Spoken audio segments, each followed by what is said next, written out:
Foggy day on the 11th at West Mon, so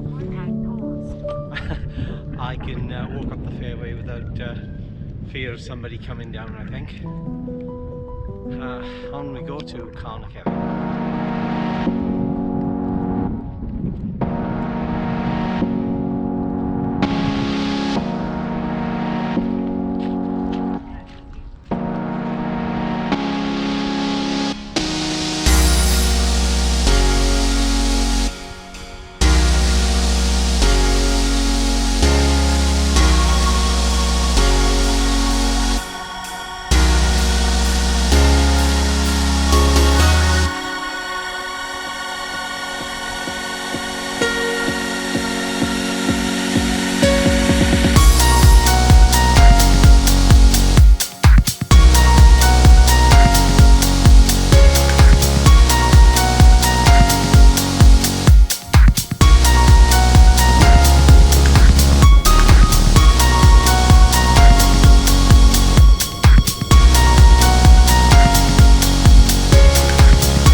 Hello, hello, hello, hello.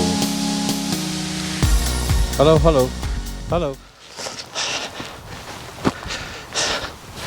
I hope you can hear me. I'm at Carn y Cefn, opposite the Dyman. Idomyn Fawr is that way. Mynydd Mildfrain is that way. But as you can see, we're fogged in. I was going to sit down, but I have got my little pad because it's very wet up here. As I was walking to the trig point, it started to snow. Doesn't actually feel cold enough to snow, to be honest. I suppose it's because I'm sweating. Yeah, so this is Saturday, the February the 6th, and I've decided to do a weekly lockdown and local walk. Last week I was at Idomyn Fawr, doing my regular circuit of 6 miles. Today I've decided to come to the other favourite mountain locally of mine, Carn y Cefn. This is 550 metres, and I think Idomyn Fawr is something like 504. So I'm trying out my Rode wireless Go to see if I'm using the GoPro. My camera is in there, and I've taken some pictures on the way up when the fog lifted a couple of times. I came up through West Mon Golf Course, which is the highest the highest 18-hole golf course in Great Britain. I think the 14th tee is something like about 1,506 feet above sea level.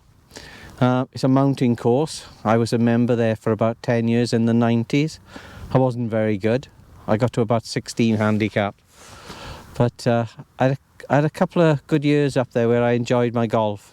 Somebody said to me once that golf was a good walk spoilt, but unless you've played golf and put that little ball in the hole, you perhaps won't appreciate it as much. Yeah, very enjoyable game when you can play it to a standard, and I never really got to that standard. I used to play with my brother-in-law Roger, and he was quite good. He could hit a ball miles. But yeah, I had a good couple of years up there. Enjoyed it. Played a few other courses. Celtic Manor in Newport I played, and we used to go away with the society in work to places to play, Mid Wales and West Wales. Very enjoyable. I don't miss it now, to be honest, because carrying 15 clubs in a bag over a mountain is something I don't think I'd enjoy. My rucksack is quite heavy, but nothing as heavy as carrying 15 clubs, even though the shafts were carbon fibre. The heads were quite heavy. So anyway, back to today. I brought the camera, but I'm not going to be taking many photographs. My idea is now to walk down the ridge and see what it's like, and then I might get off at Silent Valley, or I might possibly carry on walking down to Aberbeeg Dingle, where I used to get dropped off on a Friday night by Deb, and I would walk from Aberbeeg Dingle up through the forest, up through the valley, up onto the mountain, and then walk all the way up to here, drop down into the pub in the King's Arms in Newtown, where I started my walk today, have a few beers, and then Deb would come and pick me up. Done that with a few friends and done it on my own as well. It's just a pity that you can't actually see what it's like up here. The views over there. I took a photograph a couple of years ago when I was up here on a late afternoon. It was a hazy day, but you're looking basically westward to all the South Wales valleys, and you've just got a view of receding valleys. I'll see if I can dig out the picture. If I can, I'll show it to you now. And it's a shot that I'd like to come back and replicate with my Panasonic at some point, because the sun sets to the west that way where the valleys are, so it would make quite a nice shot. I'd like to come back up here in the snow as well, which would make it quite nice. Over my right shoulder, and basically that way, if you could see anything, I think it's about, as the crow flies, is about 12 miles. The main Brecon Beacon peaks of Pen-y-Fan and Corn D, and you see other parts of the beacons to the west. In this direction, you would see the Sugarloaf, and slightly to the left down this way, you would see the Black Mountains, which are the eastern parts of the Brecon Beacons. But for now, I'm gonna have a little bar of chocolate and some water. I brought water today. I normally bring a hot drink, but I weighed this morning and I'm the heaviest I've ever weighed. And I thought, oh, I'd love a hot milky drink, but I thought, no. So in a mad moment, I just filled my little bottle up with water and came out. So I'll have a nice hot meal when I get home. But for now, thanks for watching, and I'll see you again. Bye bye.